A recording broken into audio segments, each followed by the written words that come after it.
let's go, people, because right now there's a lot that I have to say. Right button? Wrong button.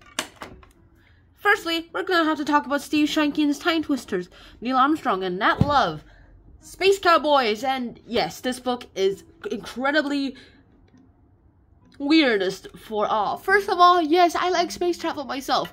It's an awesome idea, and in my opinion, it's just one of those things that can get people ready into the next generation of people, except for if you can get the government to spend a lot on it, which will probably not happen in a very, very, very, very long time. And then this book itself actually combines two of the greatest people in history, Neil Armstrong and the African-American cowboy Nat Love, who somehow was able to ride a wild horse, well, at least hang on to a wild horse. Not sure that's considered riding so. And hung on till the very, very, very end. And then he himself got hired for $30 a month. And by being hired for $30 a month, lots of things can happen for a guy with that much opportunity. With that, well, he got government contracts. He got everything. I meant Neil Armstrong, of course. After I said the $30, I switched Neil Armstrong. Neil Armstrong was all like, okay, now, what am I gonna do? I was the first man on the moon, and I'm not going back there. It's terrible and very, very, very, very barren. So what am I gonna do now? Yeah, I mean, it was an awesome day. It was awesome. I've got a rock specimen. Now, the last thing that seems to go on is that Neil Armstrong, in this book itself, Neil Armstrong was supposed to go to the moon with Buzz Aldrin, and somehow he ends up in 1869 when he's supposed to be in 1969, when the American flag has 37 states and 37 stars. Yee-haw! And then, well, cowboys started to rule. And cowboys, it seems to be one of the biggest influences on American pop culture. In fact, cowboys were all like the rage, and they're like, oh, why? It's gonna take months to hurt these guys. And they're like, aliens! Show up wherever you are! And then Neil Armstrong comes down, trying to say, that's one small step for man, one giant, And everyone's like, why is this alien have only one eye? What do you mean? Oh, I see what you mean now.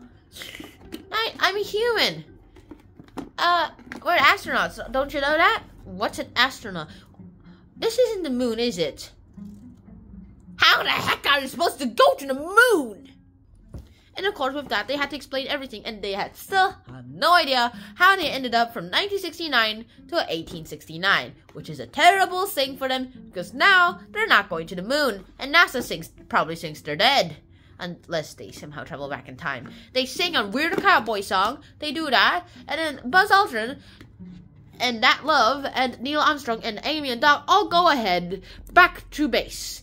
Neil Armstrong and Nat Love are in the Eagles, so of course they're stuck there, and that means, well, I think you know what it means, and I think you want to know what it means. It means that they have finally reached the moon, except Buzz is not with them.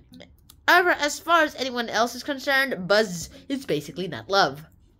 And Buzz is like, okay, I'm not even going to be the second man on the moon. I'm not going to be third. I'm not going to even be on the moon ever. It's kind of a big shame, because Buzz Aldrin has prepared for all this, and it is kind of a big shame for all this to be wasted. And Nat Love, of course, is all like, yeehaw! Space trip, people! Space trip! I trade my cowboy stuff for a space trip with Buzz Aldrin. Oh yeah, and he really does need Neil Armstrong, because Neil Armstrong's the science whiz here. All astronauts need to know some science, math, lots of training that cowboys personally have, and so all Nat Love probably needs is a little crash course in mathematics and science to the degree of colleges. And with that, you could literally do anything. And that's pretty much it. That's the whole story. Now, why should you even be reading this book? Other than the fact that you might learn something about Neil Armstrong and Nat Love. Loads of things. In fact, astronauts have been one of the greatest dominances in history. Ever since 1969, or somewhere time before that, during the Cold War, literally the Russians sent the first satellite in orbit, then they sent the first animal in space, and apparently there's only been one cat ever sent to space, and there's only one cat, an insult if you ask me, and lots of things too. In fact, Neil Armstrong goes ahead to be a founding father of the space industry, of course. And that love shows what anyone can do, that anyone can do anything. And eventually, I guess it's this kind of racial breaking of the barriers that actually leads to everyone having a happy time. Because if you look here, they have literally 2 different skins.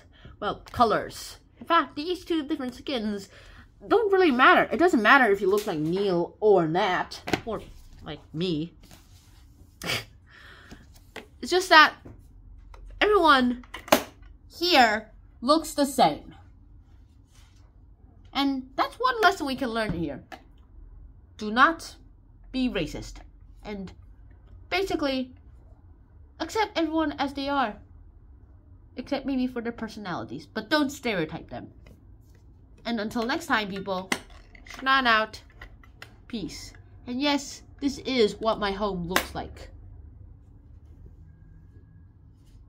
Bye.